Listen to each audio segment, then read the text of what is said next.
Subscribe करें और bell दबाएं ताकि कोई खबर रह न जाए।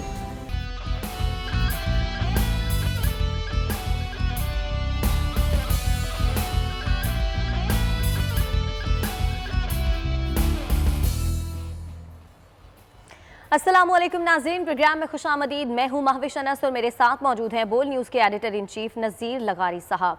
नाज़रीन, कल रात मुल्क में बिजली का बड़ा ब्रेक डाउन हो गया। चारों सूबे तारीकी में डूब गए और कहा यह जा रहा है कि जेहलम, मंगला, तरबेला पावर प्लांट्स बंद हो गए थे और 500 कीवी की जो ट्रांसमिशन लाइन थी वो ट्रिप कर गई और मुल्क के तकरीबन तमाम ही जो इलाके थे वो बिजली में डूब गए। कोई एक ऐसा एरिया भी नहीं था जहाँ पर पता चला हो कि बिजली आ रही है। और उसके बाद तकरीबन 12 घंटे से भी ज़ायद का वक्त गुजर चुका था। उसके बाद आज जाके बिजली की जो तरसील है वो शुरू हुई और अभी भी बहुत सारे इलाके ऐसे हैं जहां पर अभी तक बिजली नहीं है। अस्पतालों में लोगों को बहुत ज़्यादा मुश्किलात का सामना करना पड़ा है क्योंकि बहुत सारे जो ऑपरेशंस हैं वो रुक गए। और तर्जुमान पावर डिवीज़न का ये कहना है कि बिजली की जो फ्रिक्वेंसी है वो अचानक 50 से 0 पर आ गई थी, जिसकी वजह से बिजली का निज़ाम दरहम बरहम हो गया।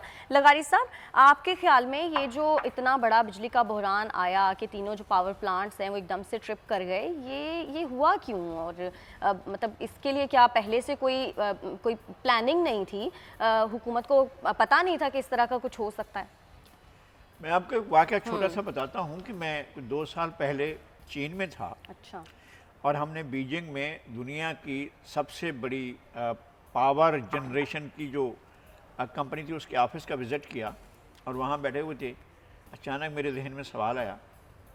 मैंने कहा कि फ़र्ज़ करें कि आपकी लाइन ट्रिप कर जाए और पता चले कि बीजिंग या शंघाई या कोई और शहर जो है वो तारीकी में डूब गया, तो आप क्या करेंगे? तो उन्होंने कहा कि आपने ये सवाल कैसे सोच लिया? मैंने कहा इंसान है, मैं सोच सकता हूँ। और इसलिए कि हम एक ऐसे खित्ते में रहते हैं कि जहाँ पर पावर जाना तो कोई मसला ही नहीं है, इस तरह तो होता रहता है। पर हमारे लिए तो एक ऐसा मसला है कि पावर ट्रिप कर जाती है। तो उन्होंने कहा है कि हमारे पास 7 सब्स्टिट्यूट सिस्टम है। अगर एक सिस्टम ट्रिप करेगा उसके बाद दूसरे पर चली जाएगी, दूसरा ट्रिप करेगा तीसरे पर चली जाएगी। ये हो ही नहीं सकता है कि हमारा पहला सिस्टम ट्रिप करे, लेकिन हमारे पास एक के बाद 7 सिस्टम मौजूद हैं। अगर एक कभी फेल होता है तो दूसरे पर चली जाएगी, इस दौरान में हम पहला ठीक कर चुके होंगे। अगर दूसरा फेल होता है तीसरे पर चली जाएगी, हम इस दौरान में जो है पहला और दूसरा ठीक कर लेंगे। उसने कहा ये हो ही नहीं सकता, आपके जहन में ख्याल आया है, ये हो ही नहीं सकता। तो ये सूरत हाल चीन की है। तो हमारे पास तो मुझे एक मैं और अर्ज कर रहा हूँ, चीन के ईरान के एक सफारतकार ने कहा था कि हम 70,000 मेगावाट बिजली पैदा करते हैं और हम आपको बहुत सस्ती कीमत पर बिजली देने को तैयार हैं, तो आप हमसे बिजली क्यों नहीं लेते? मैंने यही सवाल किया था वज़ीर आज़म मियाँ नवाज शरीफ से। उन्होंने मेहरबानी की थी, एक दफ़ा अपने काबीना के इजलास में हमें बुलाया था, कुछ और साहबी दोस्त भी थे। तो मैंने उनसे गुजारिश की थी, मैंने कहा चीन तो आपको बिजली देने को तैयार है, ईरान आपको बिजली देने को तैयार है। तो उन्होंने अपने वज़ीर की तरफ देखा और पूछा खुरम दस्तगीर से, खुरम साहब 2 सवाल थे, उसमें से एक सवाल ये था। तो खुरम साहब से कहा, खुरम साहब इसका जवाब दें। तो उन्होंने वही रिवायती कहानी सुनाई कि जी असल में आलमी पाबंदियां हैं ईरान के ऊपर और उसके साथ ट्रेड करने पर। तो मैंने कहा भाई इंडिया कर रहा है ट्रेड इस वक्त। आपको पता है कि इंडिया और ईरान की ट्रेड का वॉल्यूम $15 बिलियन है, 15 अरब रुपए का जो है आपका ट्रेड वॉल्यूम है इंडिया का और ईरान का। आपका तो 1 अरब भी नहीं है, आपका $50 करोड़ भी नहीं है, आप उसके पड़ोस में है और आपकी ट्रेड इतनी बढ़ सकती है जिसका कोई हद ही नहीं है। इंडिया कर सकते हैं, आप पर पाबंदियां हैं। तो हमारे मुल्क के अंदर कोई बदनीयती होती है या कोई मसला होता है या हमारे हुक्मरानों को कोई बीमारी लगी हुई है कि वो देखते हैं कि कहीं ऐसा ना हो कि हम ये काम करें तो अमेरिका नाराज हो जाए। भाई आप एक खुद मुख्तार मुल्क है यार, अल्लाह के वास्ते एक आज़ाद मुल्क है, अपने मुल्क के बारे में सोचें। आपके पास पावर हासिल करने के बड़े तरीके हैं और आपको वहाँ से भी मिल सकती है। और अगर आपने वो गैस पाइपलाइन बिछा दी होती तो अब तक ये सूरत हाल ही ख़त्म हो चुकी होती। आप जब रोज़ाना गैस के बहरान में होते हैं, आपके लोग जो हैं वो चीखो पुकार करते रहते हैं, वो सस्ते रेट पर मिल रही थी, आपने वो नहीं ली। तो यानी हम फिर आप मसाइल में रहना चाहते हैं। हम मसाइल में रहना चाहते हैं। हमारी मुक्तदरा, हमारी अथॉरिटी, हमारी मुल्क को चलाने वाला मैकेनिज्म वो जो है वो चाहता है कि मुल्क बहरान में रहे। बहुत सी चीज़ें वो चाहता है। एक बात ये भी चाहता है कि मुल्क बहरान में रहे ताकि उसकी दाल गलती रहे। वो ये भी चाहता है कि पाकिस्तान के मसाइल कम ना हों ताकि उनका धंधा चलता रहे। वो ये भी चाहते हैं कि जनाब पाकिस्तान के लोगों की, पाकिस्तान के अंदर इवन ये कि फॉरेन एक्सचेंज ना आए, अगर वो आ जाता है तो फिर पाकिस्तान तो आगे बढ़ जाएगा। इनको कोई शाही फरमान कहीं दुनिया से मिला हुआ है कि भाई आपके मुल्क में फॉरेन एक्सचेंज नहीं आना चाहिए, तो उसकी भी वो नहीं चाहते हैं कि कोई रेल पे लो ताकि हम रोज़ाना जाएं और जनाब IMF से अर्ज़ करें हुजूर वाला कुछ अता कीजिएगा, आप हम हाथ फैलाए आपके सामने खड़े हुए हैं। फिर वो अपनी शरायत पर देगा, चीनी महंगी कर दो, आटा महंगा कर दो, दाल महंगी कर दो, या कुछ भी महंगा कर दो, बिजली महंगी कर दो, गैस महंगी कर दो, लोगों का जीना हराम कर दो, फिर आपको कर्जा देते हैं हम। कर्जा इस्तेमाल नहीं करना है आपने, वो रखा रहेगा। ये एक गारंटी है कि आपके पास पैसे रखे हुए हैं ताकि आपको वर्ल्ड बैंक और IMF और अपना एशियन डेवलपमेंट बैंक और दूसरे बैंक जो है आपको कर्जा दे सकें। आपने खर्च नहीं करना होता है जो पैसे मिलते हैं, लेकिन उसका इंटरेस्ट आपने देना है। अच्छा, लेकिन लगारी साहब कल जब ये ब्रेकडाउन हुआ उसके बाद ट्विटर के ऊपर ट्रेंड्स बनना शुरू हो गए, इस तरह की बातें होने लग गई कि पता नहीं खुदा ना खास्ता कोई जंग होने वाली है। और उसके बाद अब हुकूमत ने ये इल्ज़ाम लगाया कि ये जो प्रोपेगेंडा किया था ये ऑपोजिशन की तरफ से किया गया था। इस तरह का ट्रेंड बनना ही नहीं चाहिए था, क्यों बना? इंतहा है बेवकूफ़ी की। मुझे लंदन से एक कॉल आई और मैं फ़ोन पर उठा तो कहा कि जी वो देखें बिजली है। मैंने कहा नहीं। उसने कहा मुल्क भर में बिजली जा चुकी है। मैंने कहा अच्छा, क्या हुआ? तो उन्होंने कहा कि यहाँ पर एक फजूल चीज़ चल रही है। मैंने कहा क्या फजूल चीज़ चल रही है? उन्होंने कहा ये चल रहा है कि जी अल्लाह ना करे ऐसा हो कभी कि इंडिया का जो है वो कोई जहाज़ जो है वो उसने पाकिस्तान की सरहद को अबूर किया है और वो कराची के करीब पहुँच गया, इसलिए जो है। मैंने कहा भाई खुदा का खौफ करें, हम आप पाकिस्तान में बैठे हुए हैं, हमारे सिक्योरिटी इदारे विजिलेंस हैं, उनको वो देख रहे हैं और उनकी नज़रें लगी हुई हैं कि दुश्मन क्या मूवमेंट कर रहा है, तो हम क्यों इस तरह के खौफ खदशे में मुब्तला हूँ। तो इस तरह की चीज़ें ऐसा ट्रेंड चलाने वाले यहाँ तक चल गया जनाब। लोग यहाँ तक चला रहे थे कि जनाब सुबह उठेंगे तो फिर कुछ और ही हो चुका होगा, और ही हो चुका होगा, कुछ और हो चुका होगा। हम इस तरह से इस चीज़ की तो मजम्मत होनी चाहिए, बिल्कुल होनी चाहिए, बिल्कुल होनी चाहिए। और हम किसी भी सूरत में कोई भी इस हुकूमत के साथ हमारी नाराज़गी अपनी जगह पर, लेकिन हम कभी भी नहीं चाहते कोई भी नहीं चाहता कि जनाब सुबह उठें तो कोई कह रहे अजीज हम वतनो। इस बात को तो कोई भी सुनने को तैयार नहीं। अच्छा, लेकिन लगारी साहब इसमें एक और भी बात थी ना, कल जब ब्रेकडाउन हुआ तो उसके बाद हमारे चैनल ने भी बहुत कोशिश की हुकूमती तर्जुमानों से बात करने की, पावर डिवीजन के लोगों से बात करने की, कोई फ़ोन ही नहीं उठा रहा था, किसी को पता ही नहीं था हुआ क्या है। बड़ी देर बाद जाकर चीज़ें मालूम होनी शुरू हुई। तो जब इस तरह का कोई बहरान आ जाता है तो आपको नहीं लगता कि फ़ौरन से कॉल्स पिक करनी चाहिए ताकि इलेक्ट्रॉनिक मीडिया लोगों को बता तो सके ना, सोशल मीडिया के थ्रू ही चाहे पता चल सके, लेकिन लोगों को पता तो चल सके। नहीं चल पाया था। मैंने रात को जो है फिर वो अपना टेलीफोन के ऊपर चैनल देखने शुरू कर दिए। अपना चैनल भी देख रहा था, दूसरे चैनल भी देख रहा था कि भाई कहीं से कोई रीज़न तो मालूम हो कि क्या चीज़ हुई है, किस तरह का बहरान है, क्या सही बात क्या आ रही है। तो बहुत देर के बाद मैंने देखा कि जी वो अपना शहबाज गिल साहब जो हैं वो आए और उन्होंने कहा कि जी अपना उमर अयूब से मेरी बात हुई है और जो है एक फॉल्ट आया है और लाइन ट्रिप कर गई हैं, इस वजह से हम उसको देख रहे हैं और उसको ठीक कर रहे हैं। तो ये बात तो आपको पहले लम्हे में बता देनी चाहिए कि ये सूरत हाल आपको वन कॉल अवे होना चाहिए ऐसी सूरत हाल में, ताकि लोगों के जहनों में ऐसी बातें आए लोग सवालात इस तरह के न सोचे ना, इस तरह का जो चीज़ें खुदा ना खास्ता के जनाब लोगों में ये खौफ फैले कि इंडिया जो है वो कुछ हरकत कर रहा है या कोई और चीज़ हो रही है, तो इस तरह की चीज़ें लोगों के जहन में ना आए। लेकिन हमारे यहाँ हुक्मरानों का एक काम ये भी है, उनको तरबियत ये दी गई है कि आपने चीज़ों को खुफिया रखना है, लोगों से छुपा कर रखना है, बताने वाली बात भी नहीं बतानी है। लेकिन लगाई साहब 2015 में भी एक दफ़ा इस तरह का कोई फॉल्ट आया था, तब 2 घंटे के लिए बिजली गई थी पूरे मुल्क में, लेकिन अभी तो 12 घंटे से भी ज़ायद का वक्त गुजरा था।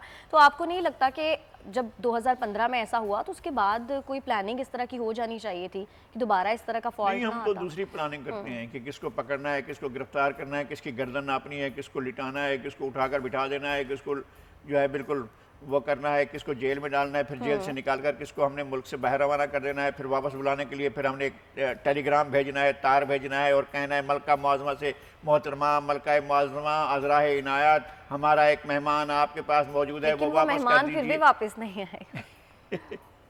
हमारा ये काम है ना, ये काम है ही नहीं कि हमने कौम के लिए कुछ डिलीवर करना है। कौम को भाई मैंने बताया ना कि चीन के अंदर कहा है कि 7 सिस्टम हमारे एक दूसरे के साथ पैरालाइज मौजूद हैं। अगर एक सिस्टम का फेलियर होता है तो दूसरा ऑटोमेटिक उसकी जगह ले तो लेगा। यहाँ पे तो ब्लेम गेम शुरू हो गई है। वो कह रहे हैं माजी की हुकूमतों ने कुछ नहीं किया, माजी की माजी हुकूमत की आप लोगों ने हुकूमतों की कुछ वजह नहीं से किया। यार आपको बिजली मिल रही है। अगर माजी की हुकूमत ने कुछ ना किया होता तो फिर आपके दौर में तो हम नहीं रख सकते थे। आपके पास अगर उम्मीद रखते तो ये भी बिजली ना होती हमारे पास। तो ये तो खैर तो अस्पतालों में अब अभी तक ऑपरेशंस रुके हुए हैं, तो ये आपको क्या लगता है कब तक ये सारी तरसील मुमकिन हो सकेगी कि मैं तो तमाम कोई तरह अंदाजा चीजें नहीं लगा सकता नॉर्मल हूँ, हो इसलिए कि जाएं? फाल्ट का मुझे पता नहीं है। जो कुछ मीडिया में आ रहा है वही हम सुन रहे हैं। हकीकत हाल का हमें नहीं पता है कि क्या चीज़ हुई है। सही। और लेकिन हम ये दुआ कर सकते हैं इसलिए कि बहुत से अस्पतालों में इस तरह होते हैं जो लोगों के ऑपरेशन होने होते हैं वो या फौरी लोग होने असल होते में हैं। वो जो सिस्टम जिसके ऊपर उसकी लाइफ चल रही है, अगर जो ऐसा ही लोग है। वेंटिलेटर पर है, फर्ज करें वो वेंटिलेटर बंद हो जाता है अस्तगफिरुल्लाह, बिल्कुल। तो फिर क्या होगा? यानी जो लोग सांस ही वेंट बिजली के के जरिए ले रहे से चलने वाले आलात पर अपनी सांस ले रहे हैं तो उनके साथ क्या होगा ना हम कुछ नहीं कह सकते हैं। ऑक्सीजन की सप्लाई हो रही है और चीज़ें हो रही हैं तो हम उनके बारे में तो ज़ाहिर इंसान को तशवीश होती है। अल्लाह ताला सबको अपने हिफ्ज़-ओ-मान में रखे, लेकिन हमारे हुक्मरानों को चीज़ों को ठीक करने की तरफ तवज्जो देनी चाहिए। ये बंदों को ठीक करने की तरफ तवज्जो देते हैं सही। ज़्यादा। चलिए लगाई साहब, पीडीएम के हवाले से कुछ बात कर लेते हैं। कल पीडीएम मालाकन डिवीजन में जलसा करने जा रही है। बन्नू जलसे के बाद हुकूमत की जानिब से, हुकूमती वुज़रा की जानिब से कहा जा रहा था जो पीडीएम है वो टूट फूट का शिकार है, क्योंकि वहाँ पे ना मरियम नवाज शरीफ साहिबा गई, ना बिलावल भुट्टो जरदारी गए। कल के जलसे के बारे में कहा जा रहा है कि तीनों बड़े सरबराहान आएंगे, मौलाना भी आएंगे, वो बिलावल भुट्टो जरदारी साहब भी आएंगे और मरियम नवाज शरीफ साहिबा भी। तो अब क्या हुकूमती जो तमाम वुज़रा हैं उनके मुंह बंद हो जाएंगे जो वो कह रहे थे कि पीडीएम डिवाइडेड है? एक तो ये है कि वो डिवाइडेड नहीं है, ये अपने आप को खुश करते रहें, इसमें कोई मसला नहीं है, बिल्कुल खुश करें अपने आप को। पीडीएम डिवाइडेड नहीं है, नंबर 1। नंबर 2 ये कि मालाकान में सबका स्टेक है।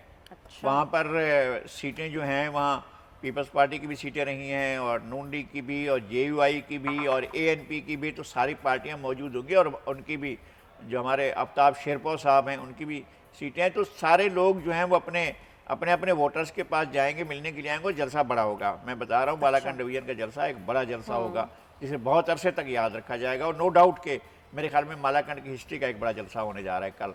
बाकी जलसों के बारे में तो ज़ाहिर हुक्मरान कहते हैं कि फेल हो गए, हम कहते हैं कि वो अच्छे जलसे थे, लेकिन ये जलसा बहुत बड़ा होगा।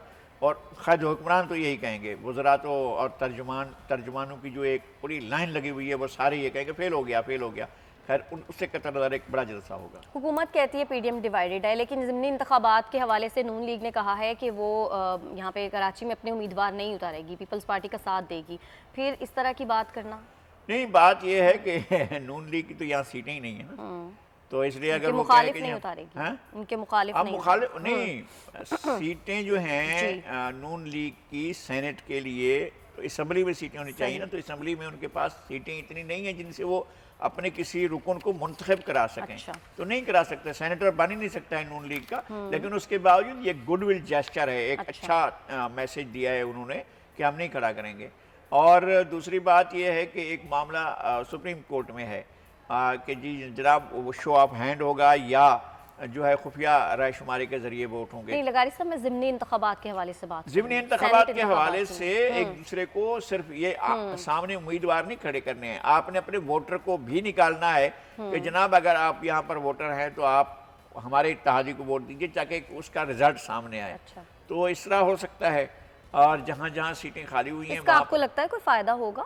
अब मेरा ख्याल है कि अगर इसमें ये जो ज़िमनी इंतखाबात हैं, अगर इनका इंतखाबी इत्तेहाद होता है तो बेनिफिट उनको मिलेगा। अच्छा, उनको मिलेगा। अच्छा, पीटीआई रहनुमा खुर्रम शेर जमान ने एक बयान दिया है, वो उन्होंने कहा है पीडीएम को कि वो थरपारकर में भी जाकर जलसा करें ना। आप वो कह रहे हैं कि आप हज़ारा कम्युनिटी के साथ जाकर खड़े हुए, आपने वहाँ पे अपनी सियासत चमकाई, लेकिन आप ज़रा मरियम नवाज शरीफ साहिबा को मशवरा दिया है कि थर का भी एक दफ़ा दौरा कर लें। मेरे ख्याल में थर खुर्रम शेर जमान साहब ने शायद पहले देखा था, 8-10 साल पहले, उसके बाद उन्होंने थर को नहीं देखा है। एक एनजीओ सेक्टर होता है, मीडिया भी है और एनजीओ का एक फैक्टर भी है जो चलाता रहता है। आज इतने बच्चों की अमवात हो गई, उनको पता नहीं है कि जो जाबलू इलाके हैं, जो पहाड़ी इलाके हैं, वहाँ कितनी अमवात होती है, उनको पता नहीं है राजनपुर में कितनी अमवात होती है, बहावलपुर में कितनी अमवात होती है, चोलिस्तान में कितनी अमवात होती हैं, बकर में कितनी अमवात होती है, मियाँ वाली में कितनी अमवात होती है। उनको इस बात का अंदाज़ा है, उन्हें पता है कि सिब्बी में कितनी अमवात होती हैं, कच्छ में कितनी अमवात होती है। थर को उन्होंने टारगेट किया हुआ है। भूख वाला फैक्टर है कि मैं लोग कहता वहाँ हूँ कि भूख वहां प्यास पर से मर रहे सूरत-ए-हाल हैं। बदल चुकी है अमलन। थर में जाकर देखें, वो एक और आपने थर जाके है। खुद विजिट किया। आज का थर तो एक और थर है। वहाँ आरओ प्लांट लगे हुए, लोगों को पानी मिल रहा है, लोगों को पानी नहीं मिलता था। औरतें जो है वो कई 6-6 किलोमीटर 7-7 किलोमीटर मटके सर पर रखकर जाती थी। एक औरत 3-3 मटके सर पर और एक बाजू में लेकर चल रही होती थी। इस तरह की सूरत-ए-हाल है। ये सूरत-ए-हाल कहीं कहीं अब भी है, लेकिन बहुत से इलाकों में आरओ प्लांट दे दिए गए हैं। फिर उसके अलावा रोड इंफ्रास्ट्रक्चर, मैंने खुद सफर किया था मिट्टी से नगर पार कर, पूरी रात का सफर था। अच्छा। और एक वक्त ऐसा भी आया था कि मैंने मिट्टी से बैठकर खुद ड्राइव किया और इस्लाम नगर पार कर चला गया। पहले इस्लाम कोर्ट पे नगर पार कर चला गया और तकरीबन कोई वही 2 घंटे के करीब जो है मैं वहां पहुंच यानी गया। 2 रोड्स इतने अच्छी बने हुए हैं जो रात, हाँ, रोड बना है, रोड इंफ्रास्ट्रक्चर आया है और बड़ा रोड। अच्छा, आप जाएं इस्लाम कोर्ट में जाकर देखें, आपने पहले तो कभी नहीं सोचा होगा कि वहां पर जो ये थर कोल के प्रोजेक्ट्स बने हैं, थर कोल से बिजली पैदा हो रही है। मैं कहता हूं दादू से ज्यादा बिजली, लाड़काना से ज्यादा बिजली, खैरपुर से ज्यादा बिजली, सांगर से ज्यादा बिजली तो थरपारकर में पैदा हो रही है। इनको पता क्या है? ये तो जानते ही नहीं बेचारे। इनके जमाने में तो एक काम हो सकता था जो अपनी इसके लिए कर सकते थे, गुडविल के लिए, कि वो कोल की कोई लाइन बिछा देते कोरडी तक, ताकि हम अपने कोल को जो है और जगहों पर भी इस्तेमाल कर सकते थे। वो ये तक करने को तैयार नहीं है।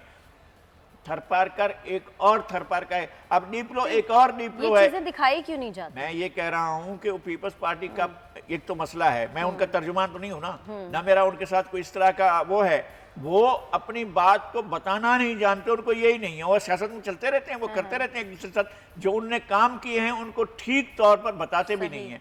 वहां पर जाकर देखें डिप्लो में, वहां पर जो है आपको पता है कि जो बहुत बड़े नमक की झीलें हैं। अच्छा। और उनसे नमक प्योर किया जा रहा है। आप बदीन से डिप्लो तक का सफर करें तो आपको लगेगा।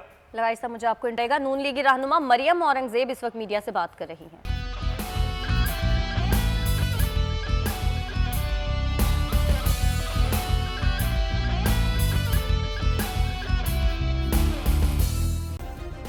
सब्सक्राइब करें और बेल दबाएं ताकि कोई खबर रह न जाए।